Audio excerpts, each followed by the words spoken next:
ಭಾರತ ವಿಶ್ವದ ಅತ್ಯಂತ ದೊಡ್ಡ ಪ್ರಜಾಪ್ರಭುತ್ವ ರಾಷ್ಟ್ರ.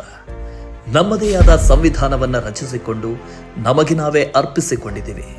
ಸಂವಿಧಾನವೇ ಸುಪ್ರೀಂ. ಅದರನುಸಾರ ಪ್ರಜೆಗಳೇ ಪ್ರಭುಗಳು. ಹಾಗಂತ ಎಲ್ಲರೂ ಆಡಳಿತ, ಎಲ್ಲರೂ ಮುಂದಾಳುತ್ವ ವಹಿಸಿಕೊಂಡು ದೇಶ ರಾಜ್ಯವನ್ನ ಮುನ್ನಡೆಸಲು ಆಗಲ್ಲ ಅಲ್ವಾ? ಅದೊಂದೇ ಕಾರಣಕ್ಕೆ ಪ್ರಜೆಗಳು ಪ್ರತಿನಿಧಿಗಳನ್ನು ಚುನಾಯಿಸುವ ಆಯ್ಕೆ ಮತ್ತು ಆಡಳಿತ ವರ್ಗವನ್ನು ನೇಮಿಸಿ ಬೇಕಾದ ಸೇವೆಗಳನ್ನು ಪಡೆಯುವ ವ್ಯವಸ್ಥೆಯನ್ನು ಸಂವಿಧಾನದತ್ತವಾಗಿ ಪಡೆದಿದ್ದೇವೆ.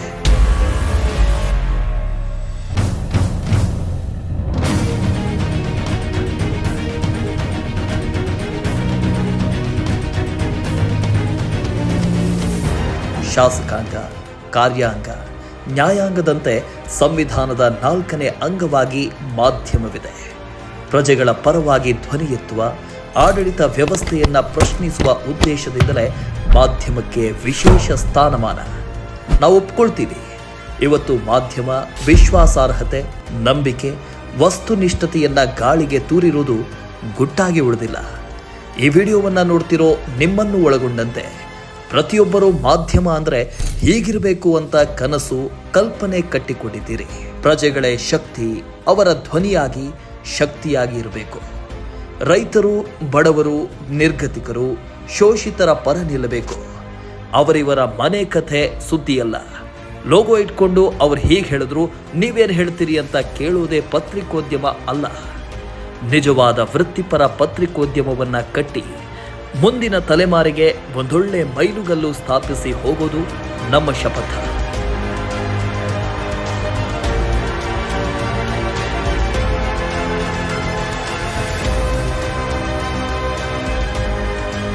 ಅರಚಾಟ, ಕಿರುಚಾಟವೇ ಜರ್ನಲಿಸಂ ಅಲ್ಲ. ನಾವು ಮೀಡಿಯಾ ಟ್ರಯಲ್ ಮಾಡಲ್ಲ. ಘಟನೆ, ಪ್ರಕರಣಗಳ ಬಗ್ಗೆ ನ್ಯೂಸ್ ಅಷ್ಟೇ. ಜಡ್ಜ್ಮೆಂಟ್ ಕೊಡಲ್ಲ. ಇದ್ದದನ್ನ ಇದ್ದ ಹಾಗೆ ತೋರಿಸ್ತೀವಿ. ಸುದ್ದಿಗೆ ಮಸಾಲೆ ಹಚ್ಚಲ್ಲ. ಅನ್ಯಾಯ, ಅಕ್ರಮ, ದರ್ಪ, ದೌರ್ಜನ್ಯ ಕಂಡ್ರೆ ಸುಮ್ಮನೆ ಅಂತೂ ಇರೋದೇ ಇಲ್ಲ. ಯಾಕಂದ್ರೆ ಇದು ಪ್ರಜೆಗಳ ಶಕ್ತಿ. ಪ್ರಜೆಗಳೇ ನೀಡ್ತಿರೋ ಶಕ್ತಿ.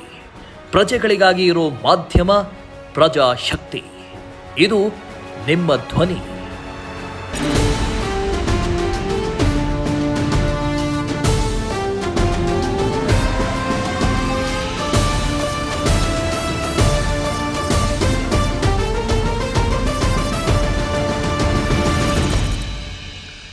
ಈಗ ಡಿಜಿಟಲ್ ವೇದಿಕೆಗೆ ಲಗ್ಗೆ ಇಡುತ್ತಿರುವ ನಿಮ್ಮ ಪ್ರಜಾಶಕ್ತಿ ಟಿವಿ ಅತ್ಯಂತ ದೊಡ್ಡ ಮೀಡಿಯಾ ನೆಟ್ವರ್ಕ್ ಮೂಲಕ 100% ನ್ಯೂಸ್ನೊಂದಿಗೆ ಕೆಲವೇ ದಿನಗಳಲ್ಲಿ ರಾಜ್ಯದ ಮನೆ ಮನ ಮುಟ್ಟಲಿದೆ.